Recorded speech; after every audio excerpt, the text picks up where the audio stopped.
In episode 10 of Televised Carnage, we have a very special extended edition for you. We'll be doing Death Race Solo Mode by Overwhelming Demand, with teams Michigan, Miyazaki, and Rusty's Bootleggers. First up to take on the arena is the mad scientist himself, Michigan, and his Experiment 626.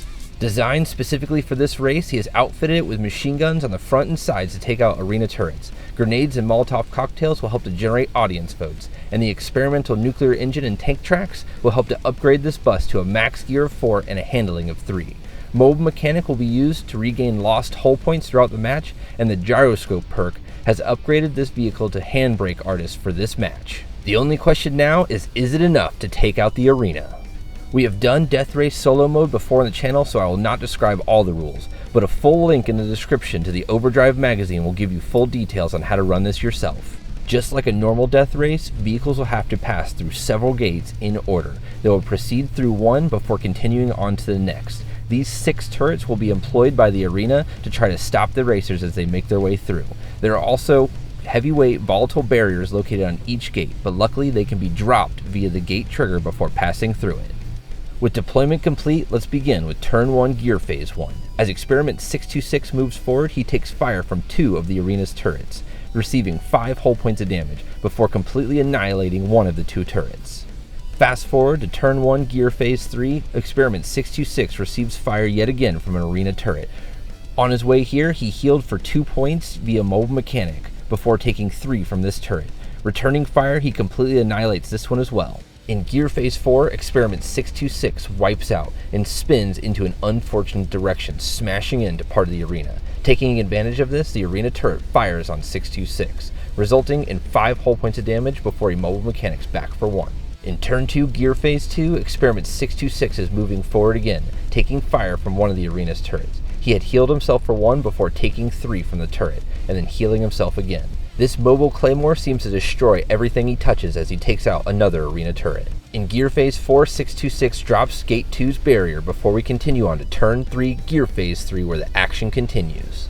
On its way here, it's able to Mobile Mechanic back 4 hull points of damage before it takes on 2 of the arena's turrets, resulting in 6 hull points of damage before it's able to heal for 1 more. With its return fire, it's able to take out an arena turret and an RC car bomb before we move on to Turn 3 Gear Phase 4 and the finish line in sight.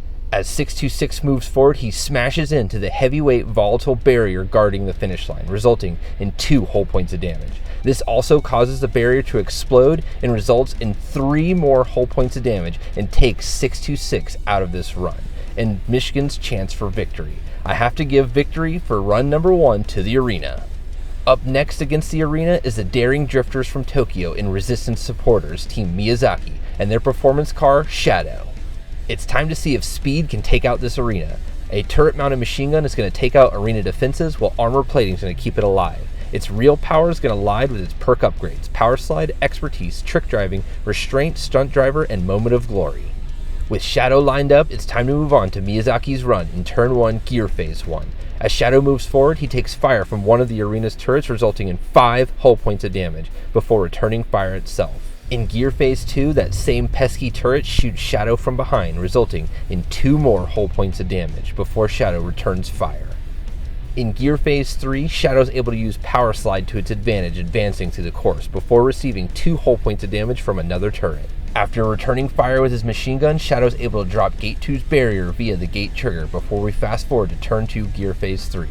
The MVP for this run has gotta be this turret, as it fires at Shadow as he passes by, removing his last hull point, and Team Miyazaki's hope for any sort of victory. As Shadow becomes a wreck, I'm giving victory yet again to the arena. With 1 team left in this triple header, we'll see if anyone can defeat the arena. Rusty's Bootleggers is bringing 2 vehicles with them today, the General and Old Blue. Let's see if they can do it. Old Blue has been upgraded with a ram. Its trailer cargo of Cattle Hammer and perk upgrade of Dead Weight are going to help clear the path for the General. The General has been upgraded with a machine gun and armor plating to help carry it through to the finish line. Can this 2-vehicle combo pull it off? We'll see as we begin with Turn 1 Gear Phase 1. As Old Blue moves forward, he takes fire from 2 of the arena's turrets, resulting in 3 hull points of damage. In Gear Phase 2, he takes fire yet again, but dodges all of the attacks. In Gear Phase 3, both of the gate triggers have been activated, dropping the barrier before both vehicles are fired upon, resulting in Old Blue taking 1 whole point of damage and the General taking 2. Turn 2, Gear Phase 1, Old Blue smashes into a barrier, while the General takes fire from one of the arena's turrets, resulting in Old Blue taking 2 more whole points and the General taking 1 more. In Turn 2, Gear Phase 2, the General continues his turn towards Gate 2 and takes fire from one of the arena's turrets, but dodges all of the attacks.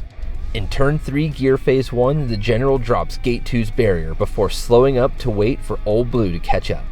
In Turn 3, Gear Phase 3, with both vehicles side by side, one of the arena's turrets fires at both of them, resulting in each vehicle taking 2 more whole points of damage, before we move on to Turn 4, Gear Phase 1. With both vehicles still side by side, they take fire from behind, resulting in Old Blue taking 2 and the General taking 1. During its activation, an RC car bomb smashes into the General and explodes, dealing the General 1 more whole point of damage. In Turn 4, Gear Phase 2, the bootleggers have the finish line in sight, but they must cross through 1 more gauntlet. As they take fire from the arena's turrets on both sides, each vehicle receives 2 whole points of damage. This is enough to KO Old Blue. As Old Blue becomes a wreck, he's forced to do a short straight movement forward, smashing in to the finish line gate barrier.